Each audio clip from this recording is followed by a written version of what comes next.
आज इस वीडियो में हम लोग ये जैविक आवर्धन क्या होता है इस प्रश्न को एक बेहतरीन तरीके से समझने का प्रयास करेंगे। और ये प्रश्न आपके आने वाले बोर्ड एग्जाम की दृष्टि से काफ़ी महत्वपूर्ण है। इस तरह का क्वेश्चन आपके बोर्ड एग्जाम में कई बार क्वेश्चन पूछा गया है। यकीन नहीं आता है तो आप लोग एक बार क्वेश्चन बैंक को एक बार पलट करके देख लीजिएगा। इस तरह का क्वेश्चन आपको क्वेश्चन बैंक में देखने को मिलेगा। तो चलिए दोस्तों, इस प्रश्न को एक बेहतरीन तरीके से समझने का प्रयास करते हैं। तो जैसा कि हम सभी जानते हैं कि एक फसल को उपजाने के लिए जब भी उस फसल के अंदर में अगर बीमारी आती है, तरह तरह की जो उसके में अंदर में कीटाणु फंस जाता है, कीटाणु लग जाता है, तो उस स्थिति में हम लोग कीटनाशक और तरह तरह के रसायन का इस्तेमाल करते हैं। तो जब हम लोग रसायन का इस्तेमाल करते हैं, तरह तरह के कीटनाशक दवाई का प्रयोग करते हैं, तो वे सारी कीटनाशक दवाई, वे सारे रासायनिक पदार्थ क्या हो जाता है, उसको ले लेता है शरीर के अंदर में कौन, पेड़ पौधा। और जब वही पेड़ पौधा सारे रासायनिक पदार्थों को लेता है तो उसी पेड़ पौधा से जो उत्पादित वस्तुएं हैं, चाहे गेहूं हुआ, चाहे धान हो गया, चाहे तरह तरह के भोज्य पदार्थ हुआ, तरह तरह के वस्तुएं हो गया, तरह तरह के फसल हो गया, उसको भी ना हम लोग खाने का प्रयास करते हैं। तो सबसे पहले एक बेहतरीन तरीका समझने का प्रयास कीजिए। तो जो भी पेड़ पौधा को उपजाते हैं, अगर उस स्थिति में उसमें अगर बीमारी या कीटाणु तरह तरह के अगर रोग लग जाता है, तो उसी रोग को हटाने के लिए हम लोग तरह तरह के रासायन का प्रयोग करते हैं, तरह तरह के कीटनाशक दवाइयों का इस्तेमाल करते हैं। वही सारे कीटनाशक दवाई को क्या ले लेता है, पेड़ पौधा ले लेता है, और फिर यही पेड़ पौधा को हम लोग खाते हैं। तो वही कीटनाशक दवाई, वही कीटनाशक रसायन, वही हानिकारक रसायन, वही रासायनिक केमिकल पदार्थों की मात्रा हमारे शरीर के अंदर में भी चली जाती है। जब हमारे शरीर के अंदर में चली जाती है तो जैसा कि हम सभी जानते हैं, कोई भी बात एक व्यक्ति से दूसरे व्यक्ति में गया, फिर दूसरे व्यक्ति से तीसरे व्यक्ति में गया, तो इस स्थिति में क्या होता है, वह बात ज़्यादा फैलता है। तो इस बात से आप लोग एक बेहतरीन तरीका से समझने का प्रयास कीजिए। यही है क्या, जैव संवर्धन या जैविक आवर्धन।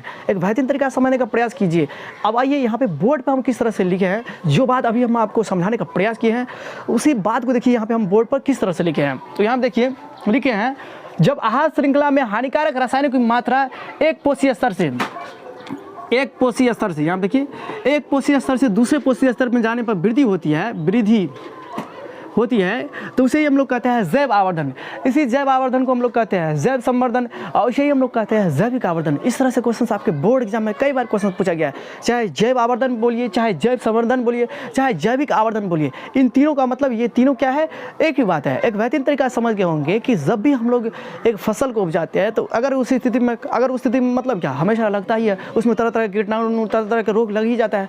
और जब रोग लग जाता है तो उस स्थिति में हम उस रोग को भगाने के लिए, ताकि पेड़ पौधा अच्छा तरीका से फल दे, पेड़ पौधा अच्छी उपज दे, इसके लिए हम लोग क्या करते हैं, तरह तरह के केमिकल पदार्थों का, तरह तरह के रासायनिक दवाइयों का छिड़काव करते हैं। और वही रासायनिक दवा और रासायनिक केमिकल पदार्थ मिट्टी के माध्यम से जड़ अपने अंदर ले लेता है, तो पेड़ पौधा के अंदर में वो समाहित हो गया। अब पेड़ पौधा के अंदर में जब समाहित हो गया तो वो तो निकलेगा तो नहीं, और फिर वही पेड़ पौधा को हम लोग खाते हैं। तो उस स्थिति में होता क्या है, हमारे शरीर के अंदर में वही केमिकल पदार्थ, जिस केमिकल पदार्थ का इस्तेमाल हम लोगों ने पेड़ पौधे के अंदर में जो भी जीवाणु कीटाणु लगता है, तरह तरह के रोग लगता है, उसको हटाने के लिए किए थे, उसी केमिकल पदार्थों की मात्रा जब हम लोग उसी पेड़ पौधा को हम लोग खाते हैं, तो उसी के संग में हमारे शरीर के अंदर में उसी के रासायनिक पदार्थों की मात्रा हमारे शरीर के अंदर में बढ़ जाती है। उसे ही हम लोग कहते हैं जैविक आवर्धन अथवा जैव संवर्धन। तो हम आशा कर सकते हैं कि इस वीडियो के अंदर में हमने आपको जो भी समझाने का प्रयास किए हैं, आप लोगों ने उसके एक बेहतरीन तरीके से समझ लिए होंगे।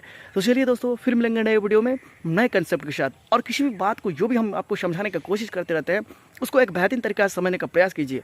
और हो सके तो ज़्यादा से ज़्यादा, अभी समय आपके पास कम है, तो इतने कम समय में, बहुत कम समय बचा हुआ है, लेकिन जो हार्ड वर्किंग वाला स्टूडेंट है, जो ज़्यादा मेहनत करता है, उसके लिए तो पर्याप्त समय है। तो यदि इस वीडियो को जो भी क्लास 10वीं के, खास करके क्लास 10वीं के स्टूडेंट जो भी देख रहे हो, तो एक काम कीजिए, आप लोग सारे क्वेश्चन बैंक को, सारे सवाल को एक बेहतरीन तरीका से सॉल्व कर लीजिए। आपको एग्जाम में कभी भी दिक्कत नहीं होगा। तो चलिए दोस्तों, फिर मिलेंगे नए वीडियो में नए कंसेप्ट के साथ।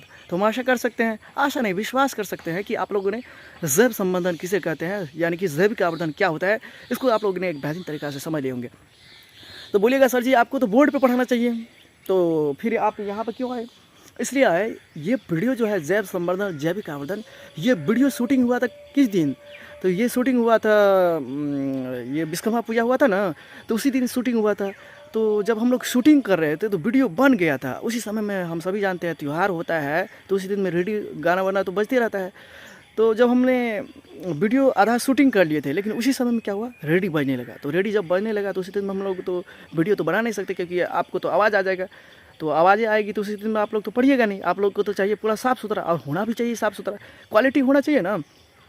तो उस दिन हम जैव संवर्धन के बारे में तो कुछ थोड़ा तो वीडियो बना लिए थे, लेकिन पूरा वीडियो नहीं बन पाया था।